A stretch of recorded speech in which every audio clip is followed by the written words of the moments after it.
Greetings and salutations, everybody. I'm Philip Boyle. I'm the best man.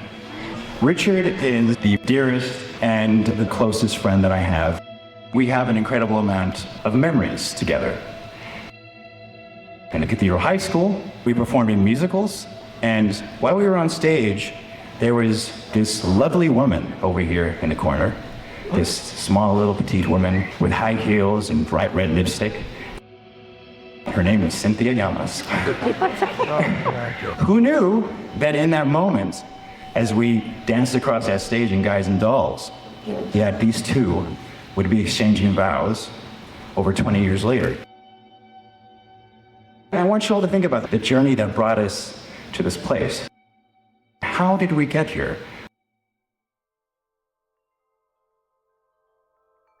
I started high school in the fall of '87. At that point in life, you become very heavily associated with what you're listening to and what activities you're doing and which girls you're going to go out with.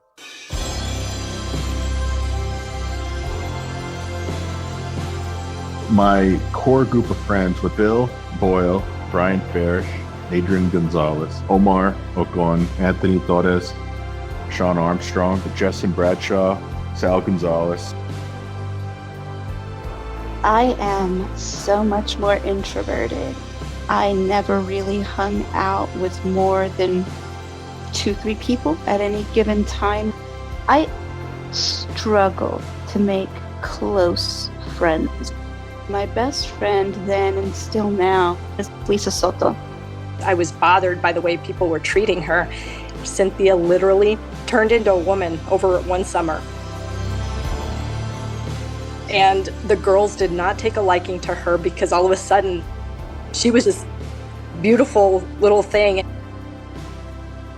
Cynthia was drop dead gorgeous when we were in high school. Cynthia was the good-looking girl, super powerful, confident. She seemed like she had everything going for her.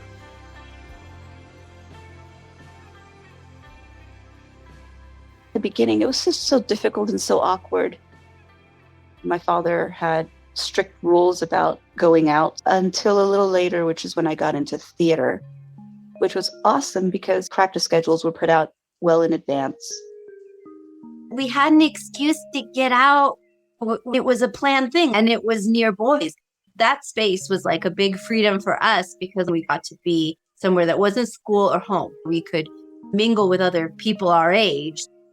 Plays gave us a safe environment to express what we couldn't express in our regular life. The plays were salvation. Even though there was high school drama going on, it was a place where I could get out, meet people. It was always the object of desire. That's how Mr. G cast me. I started doing the plays with Monica, which was Guys and Dolls. My first impression of Cynthia was, this is someone from Loretto. She's attractive. My friends like her. He was so tall. That's the first thing that comes to mind for me. The man was enormous. He was strong as hell, but he was always so kind and always so gentle. Richard was always very welcoming. High school is like everybody's trying to impress everybody. He didn't try to impress people. He just wanted to make sure everybody felt included. And you were Monica's brother. Richard was known among my friends as my younger brother.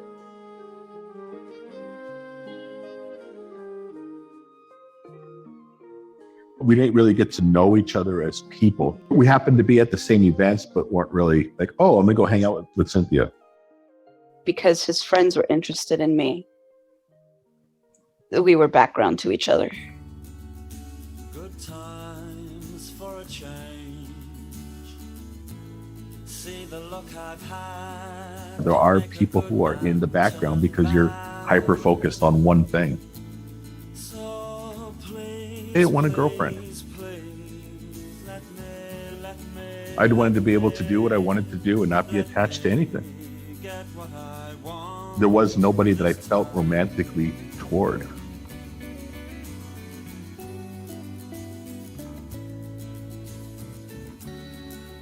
Dating was difficult. I was not allowed to go anywhere by myself. I couldn't go out on a date with a boy unless I took both of my sisters with me, or it was chaperoned by parents. The dates I went on were clandestine, secret dates. He would sneak out of the house to date. And one time got caught. Oh, that was not a good situation. What's the extent of the restrictions that we had? That she would actually sneak out of the house to go hang out with these guys. Tried dating Adrian. And then I just said, screw all these guys from high school.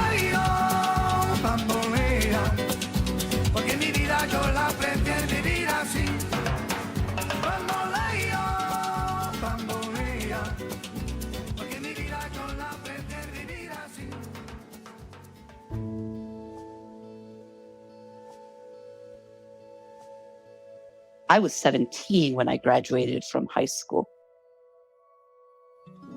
I applied mostly to East Coast schools because I wanted to get as far away from El Paso as I could. Williams has always been among the top 3 of the small liberal arts colleges in the country. In El Paso, if you were one of the smart kids, you're a big fish in a little pond. And then I went to college where I was a little fish in a big pond. You have to find other ways to make yourself known or be unique. That was a lot of people's first introduction to a Mexican. I hope I changed some people's perspective of what Mexican Americans could be. I didn't have any idea what major I wanted to be, and I ended up choosing religion as my major. My only really serious boyfriend in college was my senior year, Victor, and he was Portuguese. When I told my parents during our weekly phone calls that I was dating someone, my father's first question was, is he an American citizen? I'm like, what the hell kind of question is that? Because Victor wasn't. And he said, watch out. My father disowned me towards the end of the school year. He didn't say the word disowned, but he did say, that's it, I'm done. You're on your own. He cut me off completely. We were hardly speaking to one another during my graduation. He attended, but we weren't speaking. We had a vicious fight. This is not really happening. You bet your life it is. You bet your life it is. Honey, you bet your life it's a peel out the watch would just peel. I wanted a career that I knew would be challenging. Well, law school. I got into UT and I was like, well, okay, here we go. I started law school in 94 and graduated in 97. Lisa Soto, my best friend from middle school and high school, was also applying to law school and she got into UT, so we were going to be roommates. She was not very people-oriented, and I was quite the opposite in law school. She'd have this routine where she would have her coffee and read her paper in the courtyard of the law school. From time to time, a guy would approach her to make small talk, and she would tell them that they were interrupting her coffee and newspaper reading time.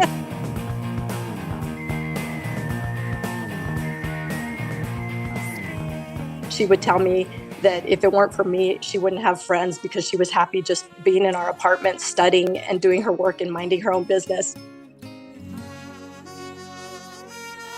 But we had parties, and she was the person who cooked for the parties. Between Cynthia cooking and my bringing people together, we had some fun times.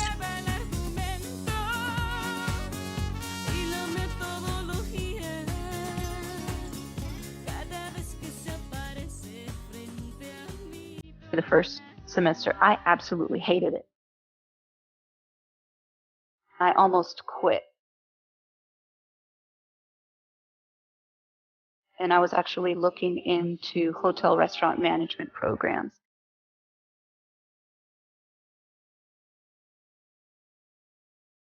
There's a joke in law school. The first year they scare you to death, the second year they work you to death, and the third year they bore you to death. After law school, she took flight in her career. She became a partner. She started her firm. She stands by what she believes in.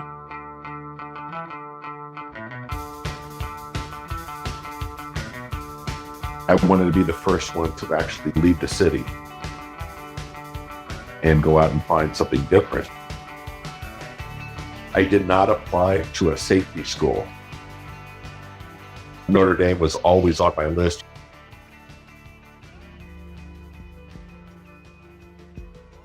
I did not have a full ride. I had to take out loans. I did have a small scholarship and a university assistant. I always pictured that I would be a surgeon, not understanding what the day in, day out of what it is to be a medical professional. My major was pre-medical studies.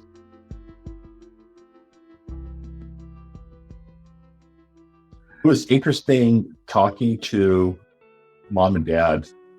I was the first one to go to college away from home. They wanted to know everything about college life, what's good, what's bad, what are my friends like, did they meet anyone special?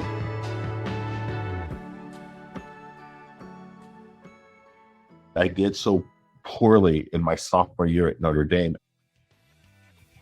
I didn't prioritize the education. I was prioritizing the college experience. Joining too many clubs, doing too many different things. It sounds so bad, but growing up, I was the big fish for so long academically. I didn't realize I could fail. After I get my letter from Notre Dame saying, hey, you didn't maintain your scholarship, you're going to have to leave the university. I'm like, all right, well, I'm just going to go ahead and I'll just start up at UTEP again.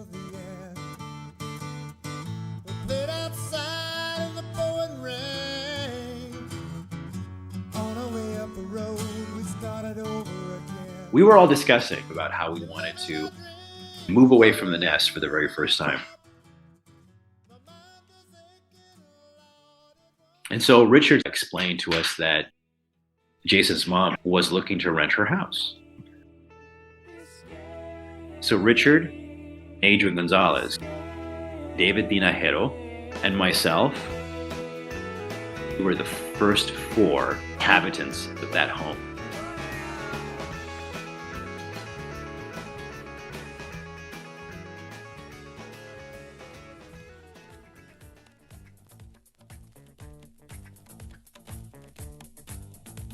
Richard was this permanent fixture in Viva El Paso.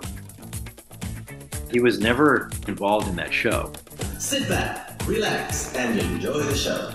It was this outdoor pageant that occurred every summer that told the history of El Paso, Texas through song and dance, connected with acting scenes.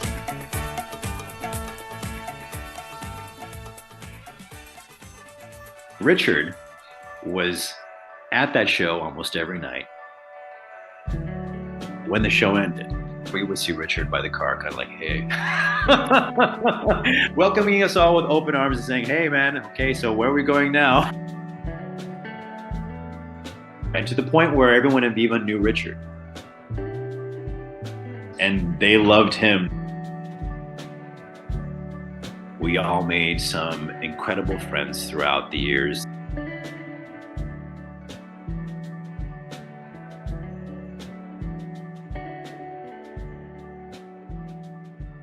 I recall one particular night I came home and Richard was reading this textbook. It was computer language or computer mathematics, while the rest of us were jumping and flying around like farts in the wind. This guy was doing what needed to be done.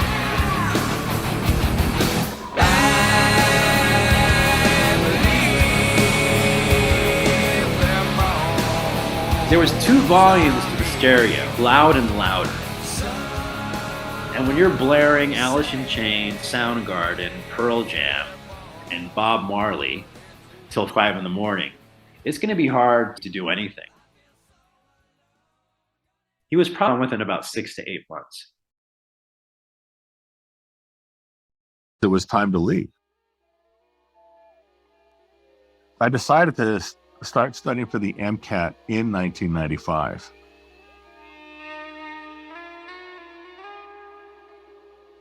I got average scores. Okay, well, if I didn't get into medical school, what am I going to do? That's actually when I met Charlie. Charlie is an El Paso pediatrician. Our families knew each other from a while back. Both he and I were under the impression why don't I just work for him for a little bit?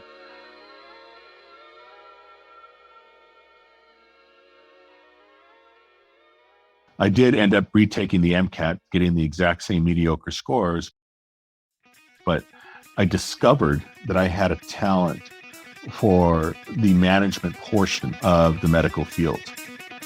I was having to make sure the books balanced, making sure that insurance companies were paying, trying to find ways to motivate people to do better. I got his business through an IRS audit. My last day with Charlie was in December of 2002. I decided it's time for me to get my master's degree so other companies would take me seriously. While I was doing that, I was approached by my friend Matt and his partner, Steve George.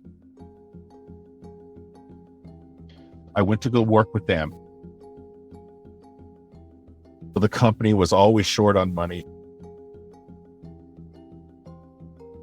Steve George walked away and disappeared entirely from El Paso.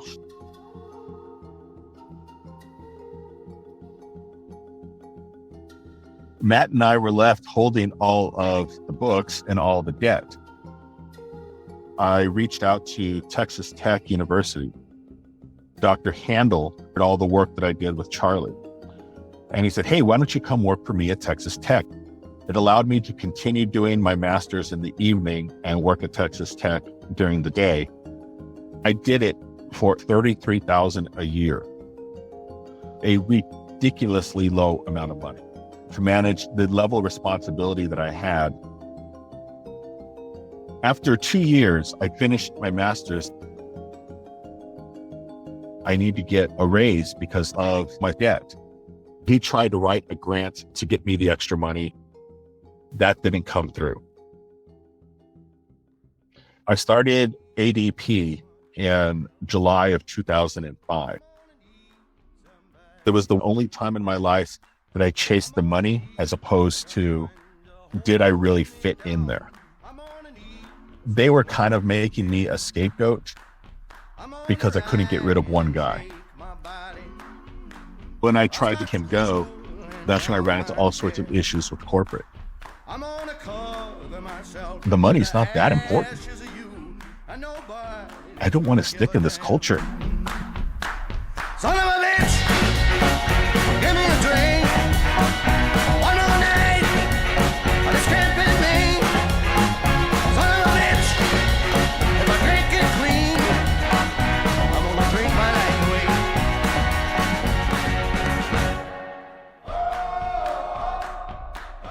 Richard, for so long, had lived the bachelor life.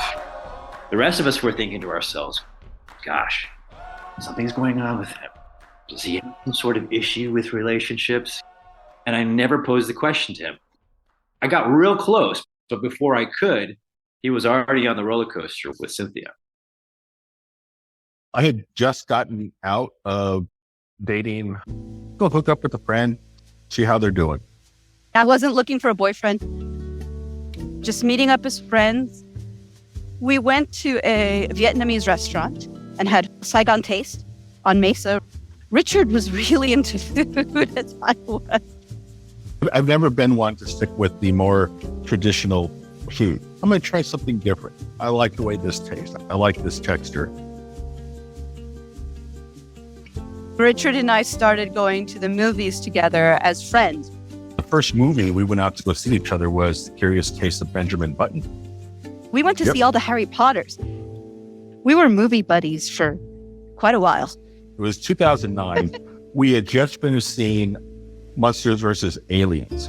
It was just irreverent enough, juvenile enough, and intelligent enough where it both hit us on the right notes. Forgive him, but as you can see, he has no brain. Turns out you don't need one. Totally overrated. As a matter of fact, I don't even... After the movie, we went over to brew. I was introducing you to different beers. It was the Rogue Smoked Porter, and you were very impressed by it. I had been spending more time at your place. I was taking care of the house and Poquito and Cookie. There's not much point in me going back. I've been here ever since.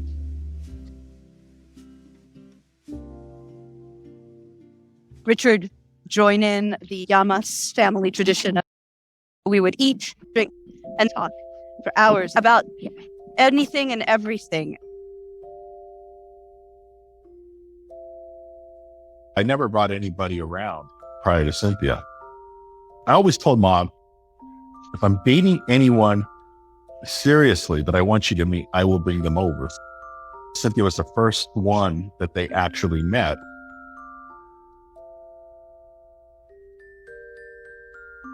You've heard the Sun Bowl story, right? About halftime of the Sun Bowl, it came to be that they were going to go to Vegas. In our minds, we're like, these guys are going to get married. Oh my God, they're going to get married. We all had this bet that they were going to come back married. And of course, they didn't get married. It cost one of us a bottle of scotch.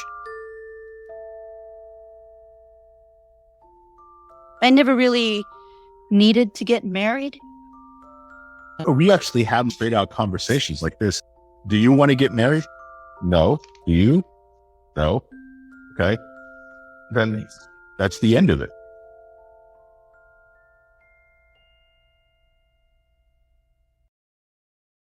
It was one of the many times that we would get together before we would head back to New York. We were going to be catching a flight a few hours after that, and we were having brunch at the Hoppy Monk. We were just getting ready to leave, and Cynthia's phone rang. She answers the phone. She has this gasp. She can hear the pandemonium that's going on the other side of that phone, and the emotion that is pouring out. What's wrong? She immediately looks up at us and goes, my father's dead. I remember hunching over and putting my face in my hands and just kind of going, oh, this cannot be happening. Some of the tables around us were noticing what had happened. They had this wide-eyed look in their eyes because they understood the gravity of what was going on. Cynthia is trying to absorb what has happened. You can see it in her eyes. You can see her lips and her face trembling. And then she smiles and goes, okay, well, I need to get out of here. She just cut it off at that moment because she had to be clear-headed to do what needed to be done. I hugged her. Emily hugged her. I hugged Richard. Emily hugged Richard, and they were gone.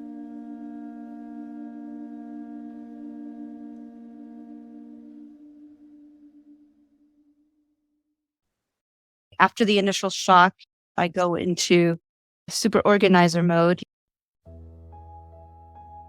I didn't go through the stages, denial, anger. I will be sad later. She took 1 week off of work because there's still work to be done. She passed away on a Sunday. The rosary was on a Thursday. The funeral was on a Friday, and she was back at her office on Monday. We had just been with my father the week before. We had gone out to dinner with them. thinking about vacations that we were going to do together. I was on very good terms with my dad.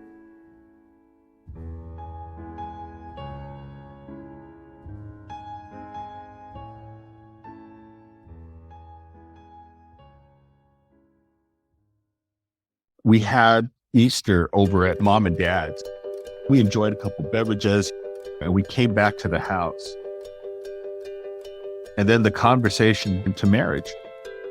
And I'm like, what do you think? He's like, what? I think it's time. If we're going to do this, I'm going to do this right. It did.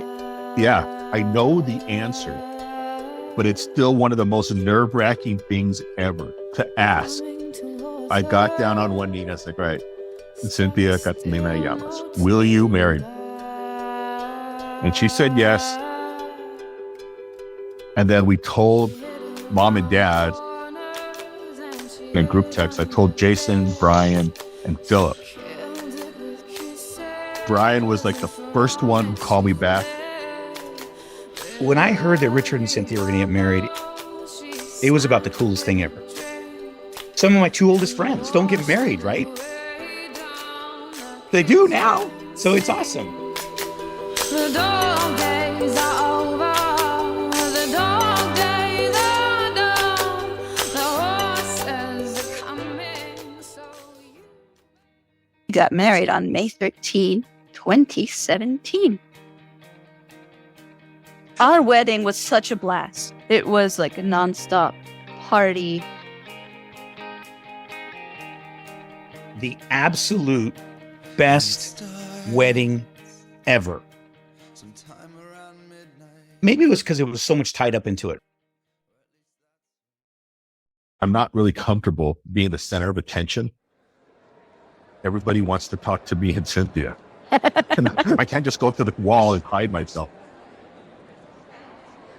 We were told, like, hey, do you want to have a song for the first dance?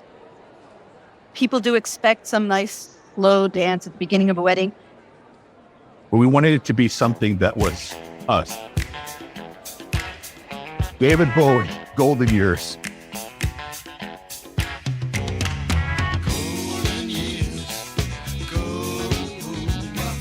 Richard's not a dancer. And this is something that you can move any way you want. Never in my life would I have pictured your brother doing that. It had to be coordinated. I don't know that I've ever remember Richard dancing. I've gone to dancing with Richard before in a Club 101, but it seemed like that part of him lay dormant. And here he is dancing and then getting everybody else to dance.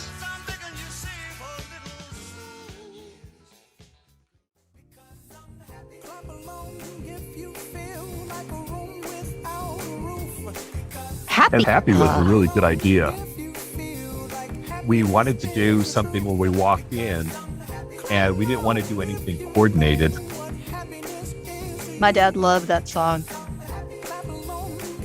It's a song that puts a smile on everyone's face. That's the way it worked out.